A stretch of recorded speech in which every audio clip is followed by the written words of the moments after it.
ওয়ালিবাসুত তাকওয়া যালিকা খায়র। তাকওয়ার পোশাক সর্বোত্তম পোশাক। তিরমিজির হাদিস 1999 নম্বর হাদিস। قال رسول الله صلى الله عليه وسلم لا يدخل الجنة من كان في قلبه مثقال ذرة من كبر। রাসূলুল্লাহ সাল্লাল্লাহু আলাইহি সাল্লাম বলেন, যার অন্তরে সরিষার দানা পরিমাণ অহংকার আছে সে জান্নাতে প্রবেশ করবে না। قال رجل إن الرجل يحب أن يكون ثوبه حسنا ونعله حسنة يا رسول الله। ওগো আল্লাহর নবী, অনেক মানুষ আছে এমন যারা চায় তার পোশাকটা যেন সুন্দর হয়, তার জুতা যেন সুন্দর হয়। হুজুর, এটাও কি অহংকার?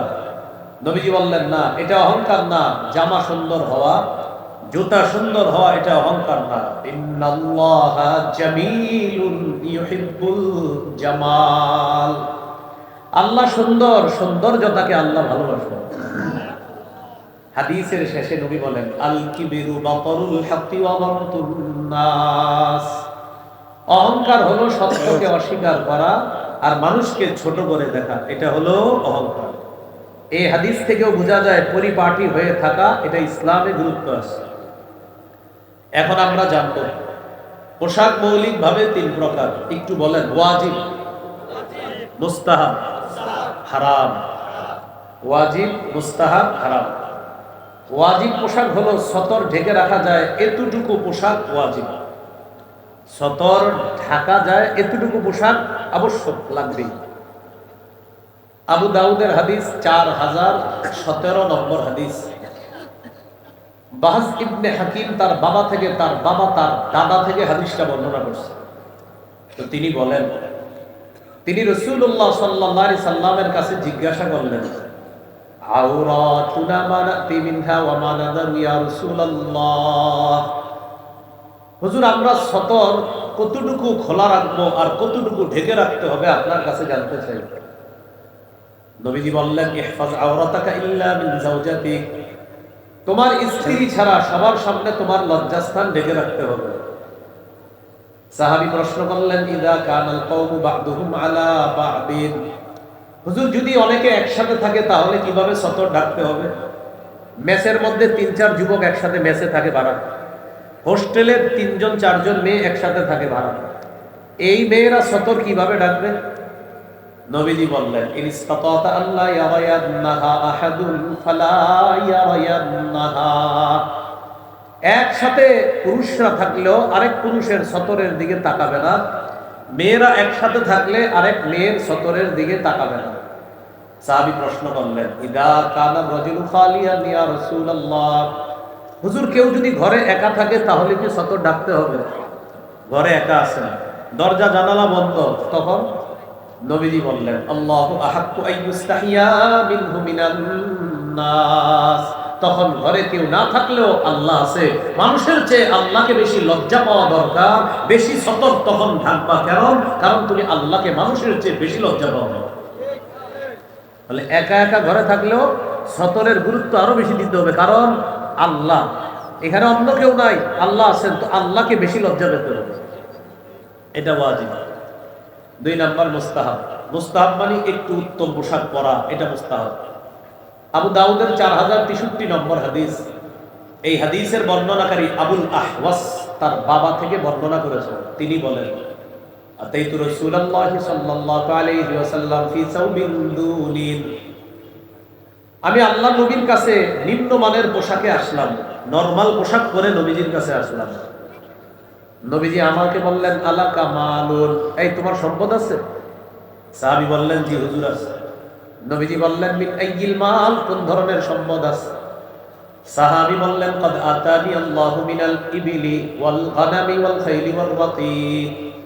হুজুর, আল্লাহ আমাকে উট দিয়েছে, আল্লাহ আমাকে মেষ দুম্বা দিয়েছে, আল্লাহ আমাকে ঘোড়া দিয়েছেন, আল্লাহ আমাকে দাস দাসী দিয়েছে, আলহামদুলিল্লাহ, আমার যথেষ্ট সম্পদ। নবীজি বললেন, তাহলে এই পোশাক পরছো কেন? এত সম্পদ, নিম্নমানের পোশাক কেন পরেছো? ইযা আতাকাল্লাহু মালান ফালিরা আসারু নি'মাতিল্লাহি আলাইকা ওয়া কারামাতি। আল্লাহ যখন তোমাকে সম্পদ দিয়েছিনি, তোমার উচিত আল্লাহর নেয়ামতের এই নিদর্শনটা যেন তোমার মাঝে দেখা যায়। আল্লাহর নেয়ামতের নিদর্শনটা তোমার মাঝে দেখা যাওয়া দরকার। যেহেতু আল্লাহ তোমাকে নেয়ামত দিয়েছেন, এই নেয়ামতের নিদর্শন এটা প্রকাশ পাওয়া দরকার। এখান থেকে কি বুঝলাম? একটু পরিপাটি হয়ে থাকা এটা ইসলামে অনেক গুরুত্ব।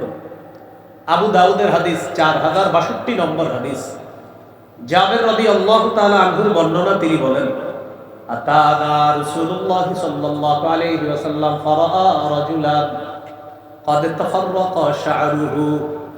নবীজি আমাদের কাছে আসলেন, আসার পর এক ব্যক্তির দিকে তাকায় দেখে তার মাথার চুলগুলো এলোমেলো। চুলগুলো কি? فقال رسول الله صلى الله عليه وسلم اما يجد هذا ما يسكن به شعرا।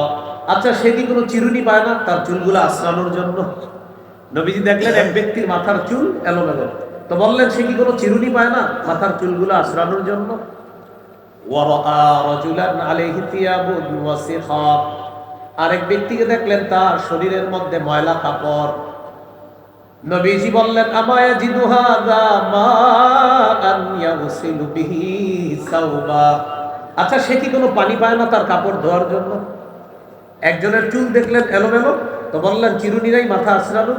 আরেকজনের দেখলেন যে কাপড় ময়লা, নবী বললেন পানি নেই, কাপড় ধোয়ার জন্য। এখান থেকে বোঝা যায় এলোমেলো চুল আর শরীরে ছালার চট দেখলেই তারে পীর সাহেব ভাবা এর কোনো সুযোগ নেই। চুল এলোমেলো, ছালার চট পরে আছে, উল্টা পাল্টা পোশাক পরে আছে, আর আপনি বললেন ভাই ভিতরে কিছু আছে। তাহলে কি ইসলামে পোশাকের গুরুত্ব আছে না নাই? ইবনে মাজার হাদিস 1056 নম্বর হাদিস। আজকে কি বার? কিসের দিন? জুমার দিন।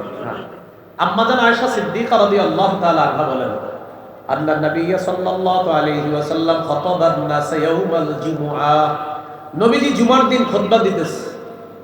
ফারাআ আলাইহিম সিয়াবান লিমান। তাকায় দেখেন একদল মানুষের শরীরে কাজের পোশাক, মানে কাজ করছে যেই পোশাক পরে ওই পোশাক পরে জুমার নামাজে চলে আসছে। ফাকাল রাসূলুল্লাহ সাল্লাল্লাহু আলাইহি ওয়াসাল্লাম মা আলা আহাদিকুম ইন ওয়াজাদা সাআতান আইয়াত্তাখিদা তাওবাইনি সিওয়া তাওবাই মাহনাতিহি। নবীজি বললেন, তোমাদের যাদের সামর্থ্য আছে তার উচিত আইয়াত্তাখিদা সাওবাইনি লিজুমুআ সিওয়া সাওবাই মাহনাতিহি। তার কর্মের যে পোশাক, এই পোশাকের পরিবর্তে আরো 2 জোড়া পোশাক তার জুমার নামাজের জন্য গ্রহণ করা দরকার, যাদের সামর্থ্য আছে। মানে কাজের পোশাক পরে জুমায় চলে আসছে, তো নবীজি দেখা বললেন জুমার নামাজে একটু অন্য পোশাক পরে আসা দরকার। এখান থেকে বোঝা যায় জুমার নামাজ, ঈদের নামাজে একটু উত্তম পোশাক পরে নামাজে যাওয়া। বুঝে আসছে তো সবার? তাহলে ইসলামে পোশাকের গুরুত্ব আছে না নাই? এইগুলো আপনার 2 নাম্বার আলোচনা পোশাকের ক্ষেত্রে। 3 নাম্বার হারাম পোশাক। মন দিয়ে শুনেন, 6 ধরনের পোশাক। পুরুষের জন্য রেশমের পোশাক হারাম। 2 নাম্বার পুরুষ নারীর পোশাক পরবে না। 3 নাম্বার নারী পুরুষের পোশাক পরবে না। 4 নাম্বার অহংকার প্রদর্শনের পোশাক পরবে না। 5 নাম্বার বিজাতীয় পোশাক পরবে না। 6 নাম্বার আটসাটো খাটো ছোট পাতলা পোশাক পরবে না। 1 নাম্বার রেশমের পোশাক হারাম। সহিহ মুসলিমের বর্ণনা 2069 নম্বর হাদিস।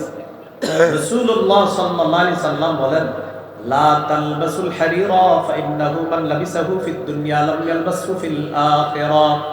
তোমরা রেশমের পোশাক পরবা না। যে ব্যক্তি দুনিয়াতে রেশমের পোশাক পরবে সে আখিরাতে রেশমের পোশাক পরতে পারবে না। হাদিস থেকে বোঝা যায় পুরুষের জন্য দুনিয়াতে রেশম হারাম, জান্নাতে পুরুষের জন্য রেশম হালাল। সুবহানাল্লাহ। সহিহ বুখারীর বর্ণনা 5837 নম্বর হাদিস। হুযায়ফা রাদিয়াল্লাহু তাআলা আনহুর বর্ণনা, তিনি বলেন, নাহানান নবী সাল্লাল্লাহু আলাইহি ওয়াসাল্লাম আন নাশরাবা ফি আনিয়াতিদ যাহাবি ওয়াল ফিদ্দাতি ওয়া আন নাকুলা ফিহা ওয়া আন লুবসিল হারিরি ওয়াদ দিবাজ ওয়া আন নাজলিসা আলাইহি। হুযায়ফা রাদিয়াল্লাহু তাআলা আনহু বলেন, নবী আমাদেরকে স্বর্ণের পাত্রে পান করতে নিষেধ করছেন, খাইতে নিষেধ করছেন, রেশমের পোশাক পরতে নিষেধ করেছেন, পাতলা রেশম, মোটা রেশম, যে কোনো রেশম পরতে আমাদেরকে নিষেধ করেছেন। ওয়া আন-নাজলিসা আলাইহি, রেশমের উপরে বসতেও নিষেধ করছেন। অনেকের বাড়িতে বেড়াইতে যান আপনারা, যেমন শুক্রবার দিন ঢাকা শহরের মানুষের বেড়ানোর এক হিরিক পড়ে, যার বাসায় যাবেন সোফাটা চেক করে বসবেন। সোফায় ছোট্ট একটা বালিশ থাকে, এই বালিশে অনেক সময় রেশমের সুতা থাকে, সেই রেশমের ওটা আপনি লাগাবেন না, আপনার স্ত্রীকে ওটা দিবেন, আপনার মেয়েকে ওটা দিবেন, আপনি রেশমের উপর বসবেন না। রেশমের কিছু যদি থাকে সোফার উপরে, একটা তোয়ালে চেয়ে নিয়ে ওই তোয়ালেটা বিছাবেন, এরপর তোয়ালের উপর বসবেন। পুরুষ যারা আছি আমরা রেশম পরবো না, রেশমের উপর বসবো না, স্বর্ণ পরিধানও করবো না, স্বর্ণের উপর বসবো না। মনে থাকবেন ইনশাআল্লাহ। নারীদের জন্য রেশম জায়েজ আছে। সহিহ মুসলিমের বর্ণনা 2071 নম্বর হাদিস। আন আলী ইবনে আবি তালিব রাদিয়াল্লাহু তাআলা আন উহদিয়াত লি রাসূলিল্লাহ সাল্লাল্লাহু আলাইহি ওয়াসাল্লাম হুল্লাতুন সিয়া। রাসূলুল্লাহ সাল্লাল্লাহু আলাইহি সাল্লামের কাছে রেশমের পোশাক পাঠানো হলো। ফাবাআসা বিহা ইলাইয়া, আল্লাহর নবী রেশমের পোশাকটা আমার জন্য পাঠায় দিয়েছে, হযরত আলীর জন্য। ফালাবিসতুহা, হযরত আলী বলেন আমি পোশাকটা পরলাম, নবীর সামনে গেলাম। ফাআরাফতুল গাদাবা ফি ওয়াজহিহি, নবীর চেহারা মোবারকে রাগের ছাপ দেখলাম, বুঝতে পারলাম রেশমের পোশাক পরাটা নবীজি পছন্দ করেন নাই। নবীজি আমাকে বললেন ইন্নী লাম আবাদ বিহা ইলাইকা লিতালবাসাহা ইন্নামা বাসতু বিহা ইলাইকা লিতুশাক্কিকাহা খুমরান বাইনান নিসা, আমি এটা তোমাকে পরিধান করার জন্য পাঠাই নাই, এটা তোমার কাছে পাঠিয়েছি এটা টুকরা টুকরা করে ওড়না বানিয়ে সেই ওড়না নারীদেরকে দিবা, তারা পরবে, এজন্য তোমার জন্য আমি রেশমের পোশাক পাঠিয়েছি। তুমি এটা পরছো কেন? এখান থেকে বুঝলাম নারীদের জন্য রেশমের পোশাক বৈধ আছে। তাহলে এই হলো 1 নাম্বার, পুরুষের জন্য রেশম হারাম। 2, পুরুষ নারীর পোশাক পরবে না। 3, নারী পুরুষের পোশাক পরবে না। লাআনা রাসূলুল্লাহ সাল্লাল্লাহু আলাইহি ওয়াসাল্লাম আর-রাজুলা ইয়ালবাসু লিবসাতাল মারআ ওয়াল মারআতা তালবাসু লিবসাতার রাজুল, নবী ওই পুরুষকে অভিশাপ দেয় যেই পুরুষ নারীর পোশাক পরে, আর ওই নারীকে অভিশাপ দেয় যেই নারী পুরুষের পোশাক পরে। লাআনা রাসূলুল্লাহ সাল্লাল্লাহু আলাইহি ওয়াসাল্লাম আল মুতাশাব্বিহিনা মিনার রিজালি বিন নিসা ওয়াল মুতাশাব্বিহাতি মিনান নিসাই বির রিজাল, যেই পুরুষ নারীর রূপ ধারণ করে আর যেই নারী পুরুষের রূপ ধারণ করে, এই জাতীয় নারী পুরুষকে আল্লাহ রাসূল অভিশাপ দিয়েছেন। তো এই জন্য এই 31 নাইটকে কেন্দ্র করে পোশাকের স্বাধীনতার নামে উল্টা পাল্টা পোশাক আমাদের সন্তানদের গায়ে যেন না উঠে, এই ব্যাপারে আমাদের সকলের খেয়াল রাখতে হবে। মনে থাকবে তো ইনশাআল্লাহ? হ্যাঁ, এটা খুব গুরুত্ব দিব আমরা। 4 নাম্বার, অহংকার প্রদর্শনের পোশাক পরা যাবে না। রাসূলুল্লাহ সাল্লাল্লাহু আলাইহি সাল্লাম বলেন মান লাবিসা সাওবা শুহরাতিন আলবাসাহুল্লাহু ইয়াওমাল কিয়ামা সাওবা মাদাল্লা, যে ব্যক্তি প্রসিদ্ধির পোশাক পরলো দুনিয়াতে, আখিরাতে আল্লাহ তাকে লাঞ্ছনার পোশাক পরায় দিবে। 5 নাম্বার, বিধর্মীদের পোশাক পরবে না। আব্দুল্লাহ ইবনে আমর ইবনুল আস রাদিয়াল্লাহু তাআলা আনহুর বর্ণনা, তিনি বলেন রাআ আলাইয়া রাসূলুল্লাহ সাল্লাল্লাহু আলাইহি সাল্লাম সাওবাইনি মুআসফারাইন, নবী আমার গায়ে 2টা রঙিন পোশাক দেখছে, যে কালারগুলো সুন্দর না। আমাকে বললেন এগুলো কি পরছো তুমি? হাযিহি মিন সিয়াবিল কুফফার, এগুলা কাফেরদের পোশাক। ফালা তালবাসহা, এগুলা পরবা না। আমাদের অনেক ধনীদের ছেলেরা দেখবেন ছেঁড়া প্যান্ট পরে, এখানে ছেঁড়া, এখানে ছেঁড়া, এখানে ছেঁড়া। কুয়াকাটা হুজুরে বইলা চাঁদা উঠাইয়া এদেরকে প্যান্ট কেনার ব্যবস্থা করে দিলেন। হ্যাঁ, ছেঁড়া প্যান্ট, এখানে ছেঁড়া, এখানে ছেঁড়া, এখানে ছেঁড়া। তো বলবেন ভাইয়া তোমার তো টাকা পয়সার যদি সমস্যা থাকে তো আসো, আমরা এই এলাকায় যদি দেখেন বা হুজুরে বইলা টইলে আমরা চাঁদা উঠাইয়া তোমার প্যান্ট কেনার ব্যবস্থা করে দেব। এই বিধর্মীদের পোশাক এটা পরা যাবে না। 6 নাম্বার, আটসাটো খাটো ছোট পোশাক। সহিহ মুসলিমের বর্ণনা 2198 নম্বর হাদিস। রাসূলুল্লাহ সাল্লাল্লাহু আলাইহি সাল্লাম বলেন সিনফানি মিন আহলিন নার, 2 শ্রেণীর মানুষ জাহান্নামী, লাম আরাহুমা, যাদেরকে আমি দেখি নাই। 1 নাম্বার, কওমুন মাহুম সিয়াতুন কাআদনাবিল বাকারি ইয়াদরিবুনা বিহান নাস, যাদের কাছে গরুর লেজের মতো চাবুক থাকবে, এই চাবুক দিয়ে মানুষের উপর অত্যাচার করবে জালেম এরা। আরেকটা হলো নিসাউন কাসিয়াতুন আরিয়াতুন মাইলাতুন মুমিলাত, এমন নারী যেই নারীরা পোশাক পরার পরেও উলঙ্গ। তারা কি পোশাক পরে? যেই পোশাকে অন্যকে আকৃষ্ট করে, নিজেরা অন্যের দিকে আকৃষ্ট হয়।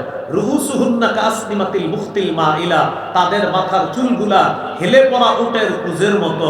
লা ইয়াদখুলুল জান্নাতা ওয়া লা ইয়াজিদনা রিহাহা, এরা জান্নাতে প্রবেশ করবে না, জান্নাতের ঘ্রাণও তারা পাবে না। তাহলে 31 নাইট কেন্দ্র করে এই কোন ধরনের পাতলা পোশাক আমরা পরবো না।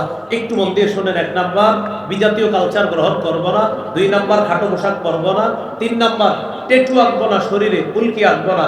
সহিহ বুখারী 5940 নম্বর হাদিস, লাআনা রাসূলুল্লাহ সাল্লাল্লাহু আলাইহি সাল্লাম আল ওয়াশিমা ওয়াল মুস্তাওশিমা ওয়াল ওয়াসিলা ওয়াল মুস্তাওসিলা।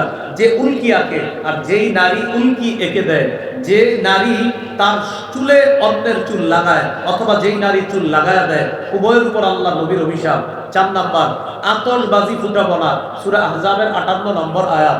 আল্লাহ বলেছেন, যারা মুমিন নারী পুরুষদেরকে অযথা কষ্ট দেয় তারা কঠিন পাপের বোঝা বহন করবে।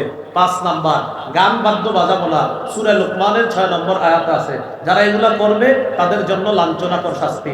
6 নাম্বার, মদের জয় জয়কর অবস্থা হবে, আমরা এগুলাতে যাব না। সহিহ বুখারী 5590 নম্বর হাদিস, ইবনে মাজাহ 4020 নম্বর হাদিস, সূরা মাইদা 91 নম্বর আয়াত, মদ নিষেধ। 7 নাম্বার, আমরা জিনাকে হালাল মনে করা হয়, কিছু মানুষ জিনাকে হালাল মনে করে, নাউজুবিল্লাহ। সূরা বনী ইসরাঈল 32 নম্বর আয়াত, নিষেধ। 8 নাম্বার, অর্থের অপচয় হয়, সূরা আরাফ 31 নম্বর আয়াত।